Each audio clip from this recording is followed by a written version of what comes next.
Bell का फल की महत्वता मुझे श्रवण करना है, तो कहा यह फल कोई साधारण नहीं होगा जगत जननी। बैसाख महीने में जो एक फल भी समर्पित कर रहा है, हजारों अश्वमेध यज्ञ के पुण्य फल से हजारों गुना उसको फल प्राप्त हो रहा है, पुण्य प्राप्त।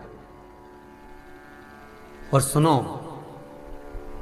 हे जगत जननी जगदम्बा, हे पार्वती, जब शिव और शक्ति, देवी और शंकर, भगवान शिव और जगदम्बा का या आदिकादिक 33 कोटि देवताओं का जहां पर विशाल यज्ञ का आयोजन होगा, बड़े बड़े अनुष्ठान, बड़े बड़े यज्ञ जहां होंगे, उस यज्ञ में तुम्हारे और मेरे स्मरण से ये बीला जो फल है इसकी आहुतियां प्रदान करी जाए। और उस आहुति को भी आप समझ लीजिएगा महाराज,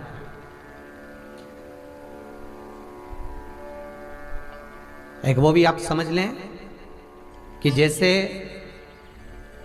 अष्टमी तिथि या नौमी तिथि किसी भी महीने की,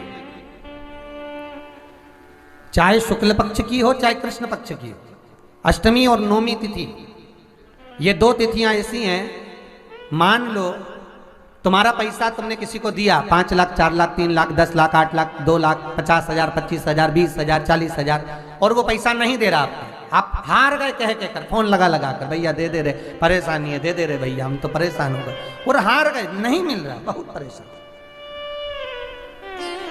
तो महाराज किसी भी अष्टमी या नौमी तिथि के दिन आप माँ जगत जननी जगदम्बा का शिव के साथ में, शिव शक्ति का स्मरण कर कर देवी के नाम की 9 आहुतियां, सूखे बीले की, मतलब बीला जो सूख चुका है, फल जो सूख चुका है, उसकी 9 आहुतियां अग्नि में शंकर और सती के नाम से, शंकर और शिव के नाम से समर्पित करें। और आखिरी आहुति जो समर्पित करें उसमें थोड़ा सा भाग तिल का, और तिल भी काली नहीं चढ़ती उसमें, श्वेत तिल का भाग उसके साथ लगाकर समर्पित करें, और जिससे धन लेना है उसका नाम लेकर वो समर्पित करें महाराज, उसको सुध आएगी और वो पैसा किसी भी हाल में आपके हाथ में थमाकर जाएगा ही, ये पक्का है। उसकी आहुतियां, हे जगत जननी, हे जगदम्बा, तेरा नेत्र बिंदु से जो प्रकट हुआ वृक्ष है बेलपत्र का, उस वृक्ष की एक एक जड़ हो, टहनी हो, डाली हो, फल हो, शूल हो, वो सब मुझे अंगीकार है, मुझे स्वीकार है, मुझे स्वीकार है।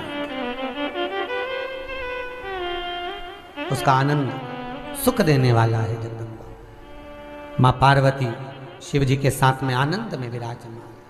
और एक निवेदन आप सबसे कहूंगा, प्रयास करिएगा जीवन में 2 रोटी कम खा लो पर किसी से कर्जा मत मत।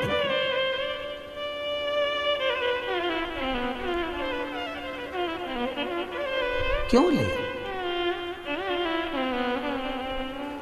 गुरुजी बैंक का बहुत कर्जा है, हमने कहा काय को लिया लोन, अब गुरुजी मकान तो बनाना था तो लेना तो था, फिर मकान का लोन तो था ही सरी, साथ में 4 व्हीलर गाड़ी और उठा ली, गुरुजी कर्जा बहुत है।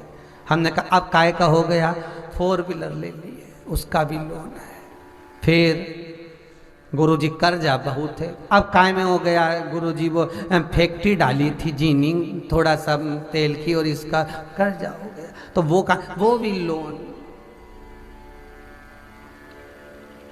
क्या करा, मकान पर लोन लिया, प्लाट पर लिया तो मकान बनाया, मकान पे लिया तो फैक्ट्री खोली, फैक्ट्री पे लिया तो गाड़ी आ गई, सब कर्जे में लगा लो। क्यों ले?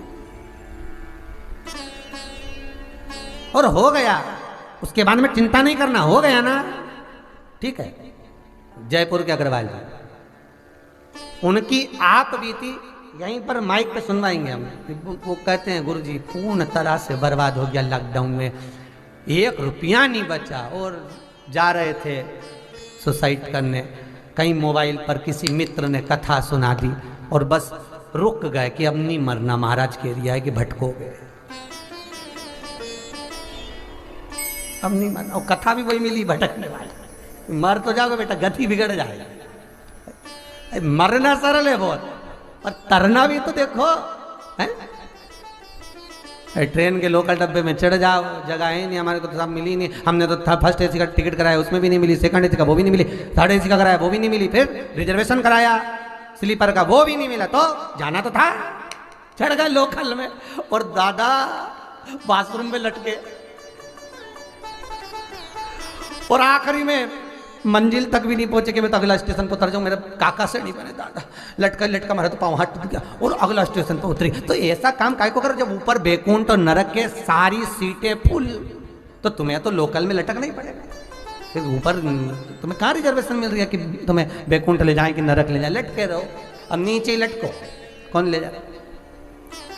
तो कहा गुरुजी बड़े तकलीफ में आ गए और ऐसा हो गया और करोड़ों रुपए का कर्जा हो रहा। अब क्या?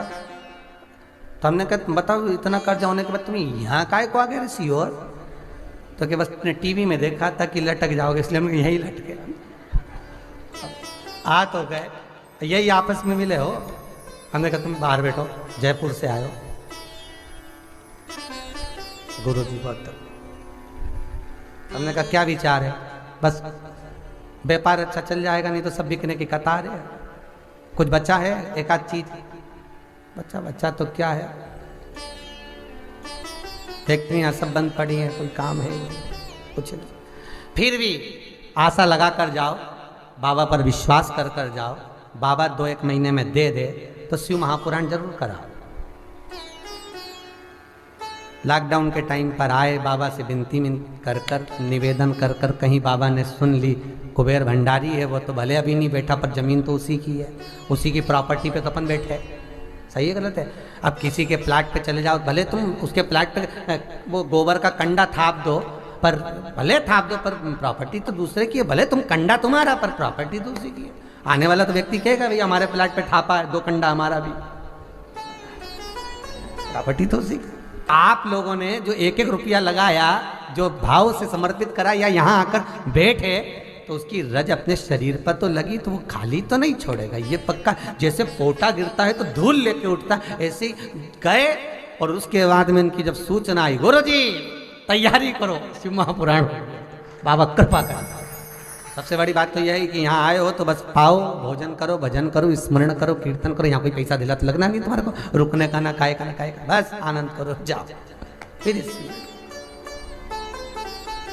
भगवत चित्त हो और भजन चरणारविंद का जो सुख है भगवान का। मेरे कुबेर भंडारी देने में कमी नहीं रखते, बाबा देने में कभी कमी नहीं रखेगा। तो पार्वती से भगवान शिव कह रहे हैं तू सुख का आनंद है। क्यों? मान लो कर्जा हो भी गया तो निवेदन इस व्यासपीठ से, कोई गलत काम नहीं करना अपन को। हो गया ना कर्जा, हो जाएगा। मनुष्य का शरीर है, मानव की देह है, और भगवान ने अगर अच्छे दिन दिखाए थे तो बुरे आ गए, और बुरे भी आए हैं तो फिर अच्छे आएंगे। विश्वास पूरा रखना। बस विश्वास में इस विष को, विश्वास शब्द में से विष को बाहर निकाल दो तो केवल रह गया आस। क्या रह गई? आस। विष को हटाओ, आस पकड़ के रखे रहो। तो विश्वास अगर प्रबल है तो मेरा शिव देगा जरूर, ये पक्का है। और इतना देगा जैसे ये कौशल परिवार कथा करा रहा है, जिंदल परिवार ने कथा कराई। लॉकडाउन से लगातार ऑनलाइन कथा निरंतर चल रही है, और बाबा इनको जैसा दिया, मेरा विश्वनाथ आपको भी देगा, और आप भी कहेंगे कि ये कथा हम भी करा। ये बाबा देने वाला, कोई दूसरा नहीं, कोई दूसरा नहीं देगा। और आपसे निवेदन है, हम नीचे उतरे, उसके बाद हमसे पूछो भी मत कि महाराज हम कोई तकलीफ, काय को पूछते हो? हमारे भाई कोई आता है क्या? क्या हम कोई बाबा जोगी जाने कुछ? कुछ नहीं, बस ये पुराण भली और विश्वनाथ भला, सबसे बड़ा डॉक्टर वही है महाराज, उसके सिवाय कोई नहीं दुनिया में। जो कोई नहीं